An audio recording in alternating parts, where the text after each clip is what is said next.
easy, wheezy. I'm not going to believe you. Social cognitive learning theories. Who's the founder of social learning cognitive theory? Oh, that dude. Joel said, oh, that dude. Short-term memory. Get it. Who is he? Albert? There we go. Bandura. There we go. Albert Bandura. Monkey do. This is WISD. Heredity influences who we are, and also culture, social learning theory. That's why it's important to do siblings, to study and evaluate and to measure siblings. Y'all, enough of that. That's why it's important to study siblings and twins. Because sometimes there can be you all are funny tonight. Study genetics and then to also study culture.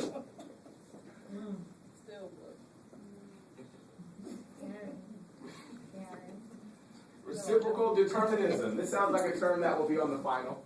Two-way interaction between aspects of the environment and aspects of the individual in the shaping of personality traits. Reciprocal determinism. Just know that you have it. You have the slide. Just know that. All right. Here's how we describe it. Watch. The aspects of the person oftentimes influence the situation, and the aspects of the situation oftentimes influence the individual. Make sense? It's reciprocal. Reciprocal means to trade off. And determinism basically means influences or determines the outcome. Watch. So the aspects of the individual, the type of individual, this is good stuff. The type of the individual is going to, this is really good. Your temperament, your attitude, is oftentimes going to either open the door or close the door regarding opportunities. That's right. So true. Okay?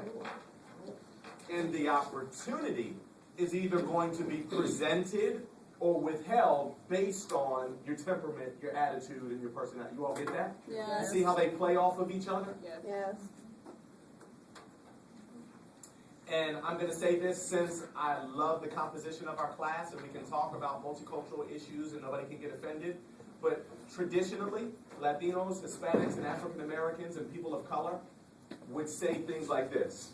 I didn't get the job because they're racist.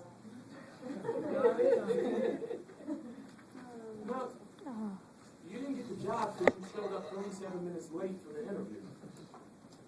That would be deflection. You guys get that? Deflected the truth. You showed up 37 minutes late for your interview, and so they saw that as a predictor of how you're going to act once you don't even have the job yet, and you're cutting up. And so they decided not to offer you the opportunity because of an aspect of you. And because of an aspect of you, you were told no. So listen, class, before we let the kid or the id get out of control, here's what I want us to do as we transition out of 2012 and into 2013. Because we only have 30 days left, y'all. We only have 30 days left of this year. This year will never be back.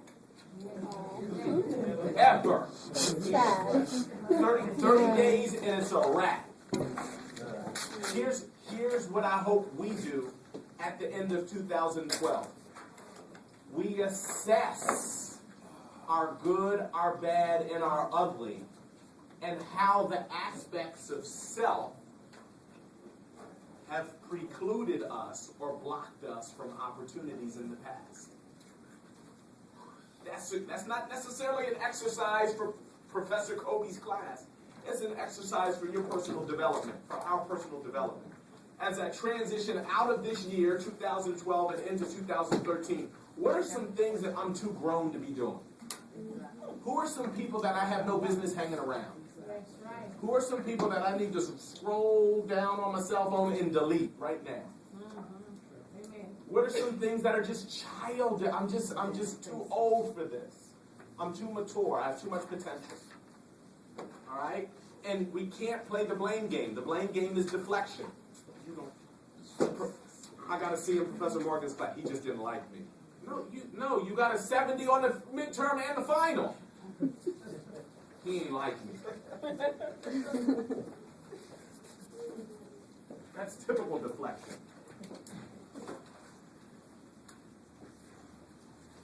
Non-shared environment. Check this out. This is deep. Let me go back. Oops.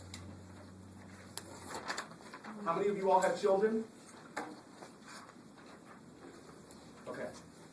We do know this, that even though you are a primary influence, or you have the potential of being a primary influence in your children's life, there are things that they engage and believe and do that you are not aware of. Right. We call this the non-shared environment. It's the non-shared environment. They're living with you, but they're not sharing everything with you. It's the unique aspect of a person's environment and experience that are not shared with family members. Deep. Deep. And it's even more crucial and critical in this day and age, Brandell, because you have all these channels and mediums for people to get at the children. So you think you told little Johnny to go up to his room, and he is in his room with like 300 other folk.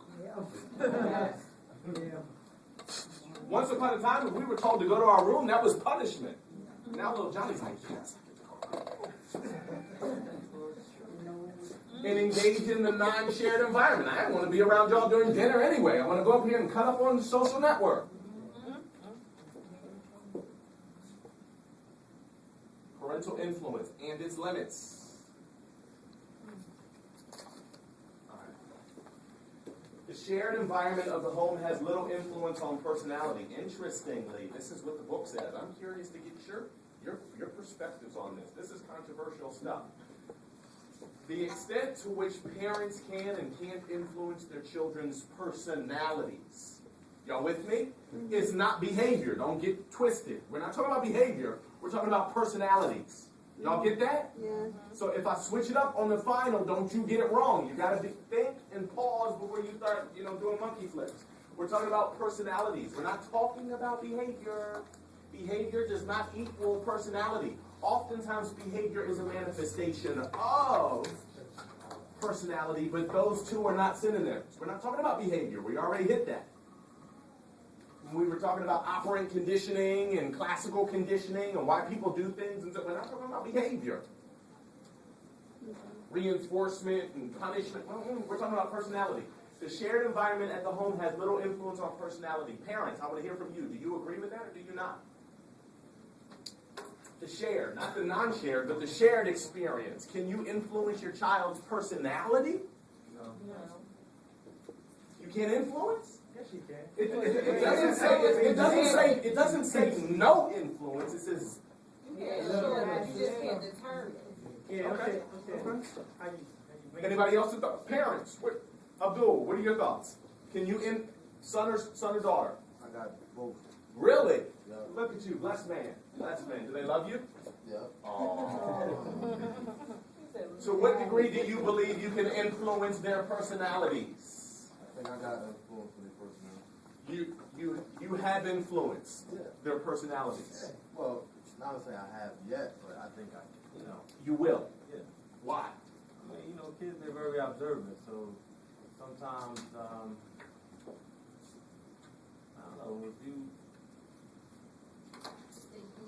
they pick up on, your mannerisms, how you act. Watch this. So let's go deep